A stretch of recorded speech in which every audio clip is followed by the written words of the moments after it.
Hello students and welcome to the Automobile Engine class. Myself Shanko Ghosh, Assistant Professor of Automobile Engineering Department at Dr. Sudhir Chandra Sood Degree Engineering College under the JIS group. So students, few of the last classes we started the discussion about the section B of the module number 5. So this section B part of the module number 5 is covered the topic is that is fuel fed system. Fuel fed system in the diesel engine. About the fuel fed system in the diesel engine. So here we already covered few of the parts about this topic. So in the first part we already discussed about the introduction portion of the fuel fed system and the requirement of the system, and also study about the various kinds of fuel injections pump there. Then in the second part we started to discuss about the various components which are available in this section, and also discuss about the various kinds of injectors that is used here. Now in the third part we discuss about the various kinds of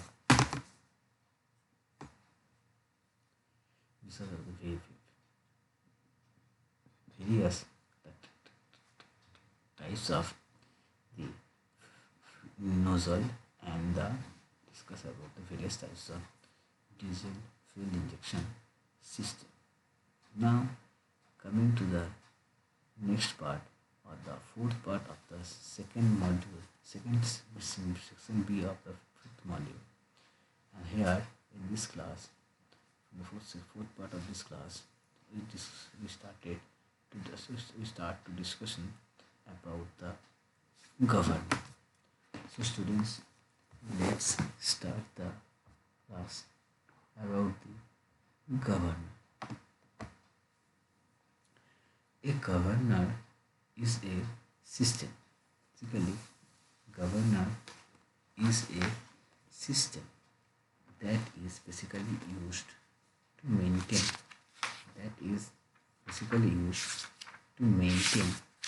The main speed. Maintain the mean speed of an engine within a certain limit.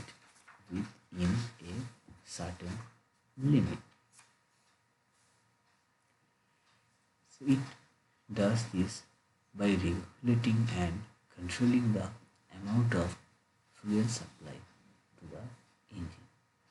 So basically in the diesel engine, a governor is required.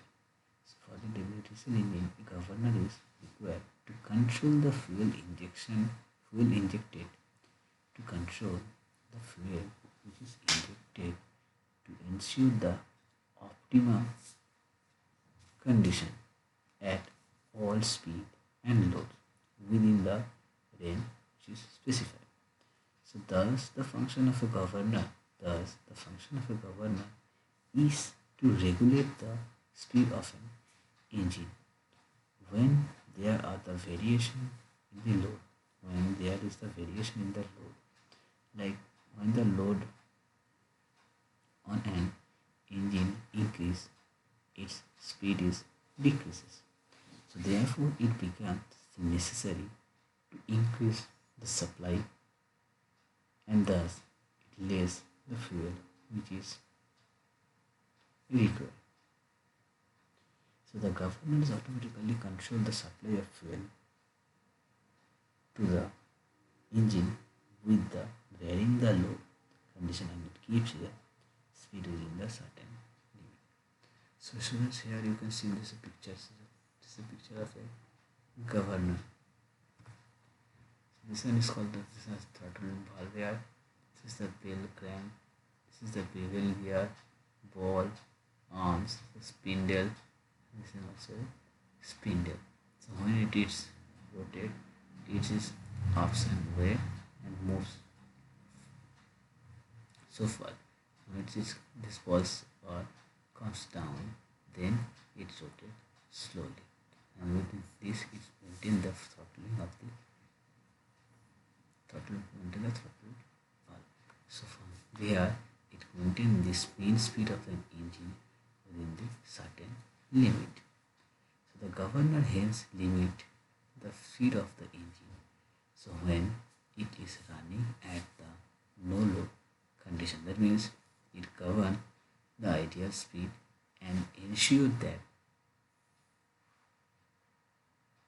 the ideal speed and ensure that the engine speed which does not exceed the maximum value as specified by this manufacturer. Now coming to the when we are talking about the function, so basically the duty of an IC engine, the duty of an IC engine is determined by its load and the speed.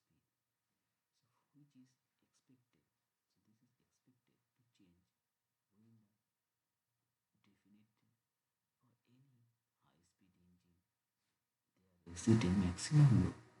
So this load basically depends on the condition of the air, the condition of the air which is intake into the engine, the what is the value.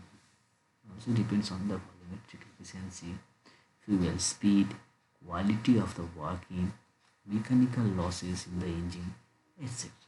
So due to the higher gas pressure, due to the higher gas pressure in the cylinder of ACI engine, basically its components are made much more stronger than those used in the SI engine. By increasing their dimensions, which of the course increases weight. So this leads to the engine damage if the speed exceeds a given value, and depending upon the strength to weight ratio of the components depends upon the strength and the weight ratio of the components. The diesel engine is so therefore the diesel engine is controlled. Therefore the diesel engine is controlled by changing the area of the passage at the intake of the fuel pump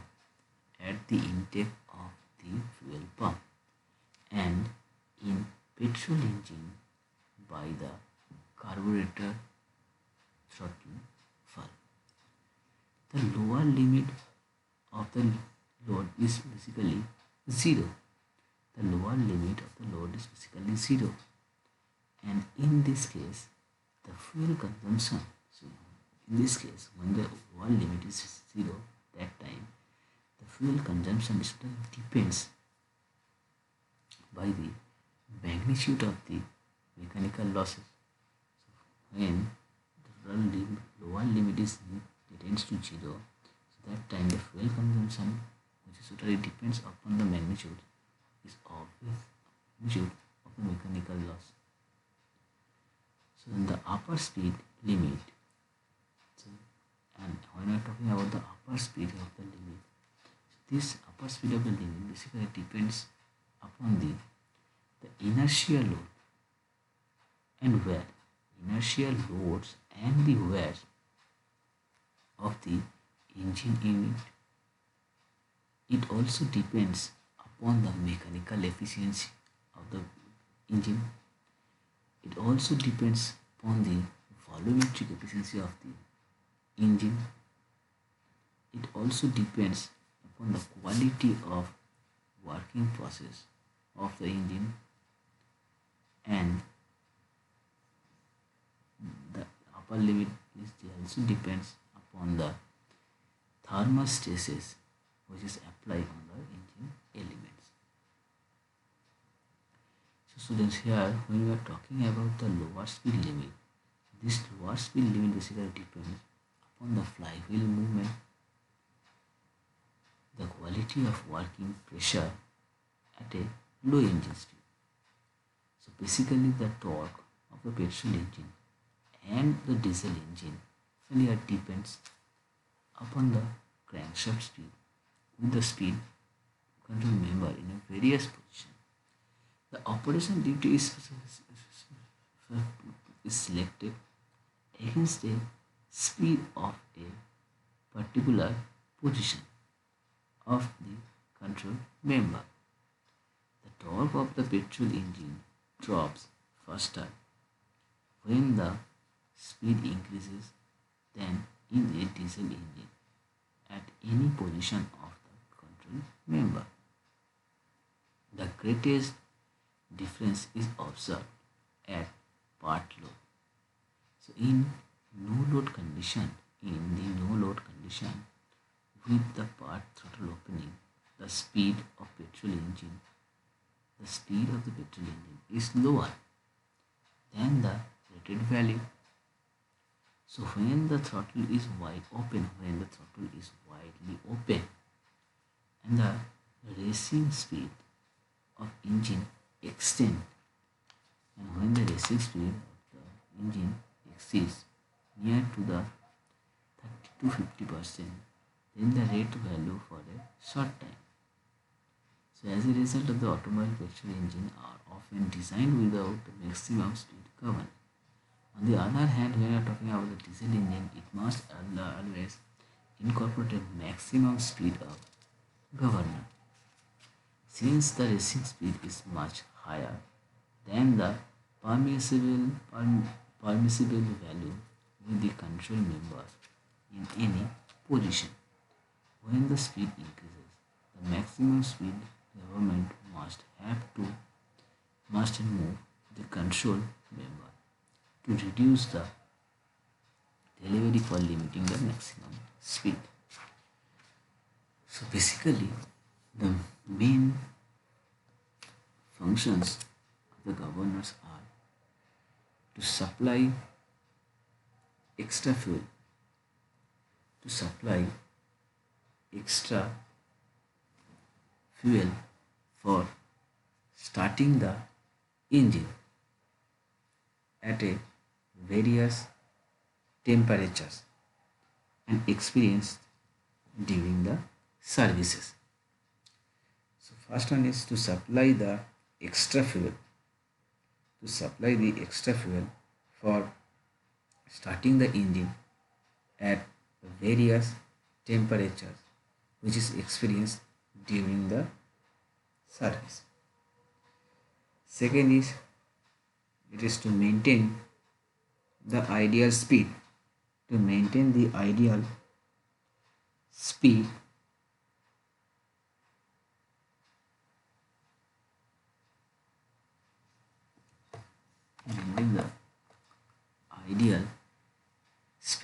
which is constant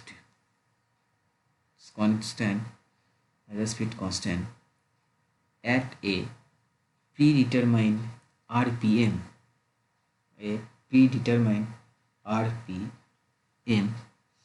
regardless the temperature and the load. Number third is to prevent the engine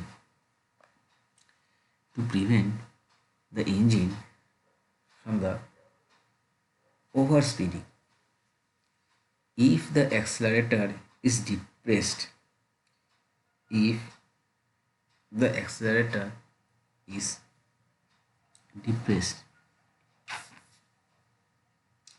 suddenly at light load or the load is suddenly reduced, all speed governor maintain within the preset limits for full and the zero load. A constant speed appropriate to the accelerator pedal angle regardless of the variation in the loads. After knowing about the governor and its function, now coming to discuss about the mechanical governor. Basically, a mechanical governor, which is also known as the centrifugal governor too. These governors are basically used based for the balancing of the centrifugal force on the rotating ball by an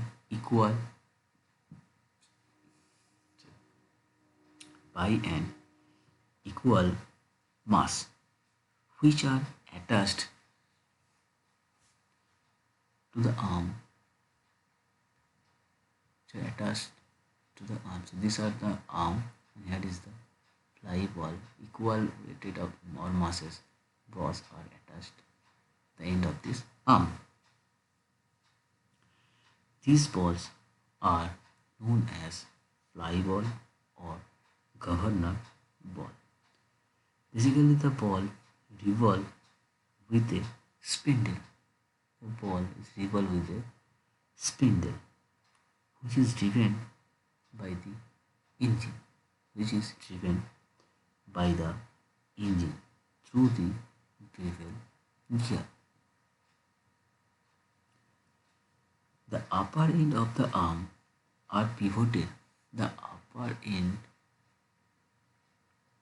of the arms are pivoted to the spindle so that the balls may rise up or fall down as they revolve about the vertical axis. The arm, which are connected by the link to a sleeve and which is key to the spindle.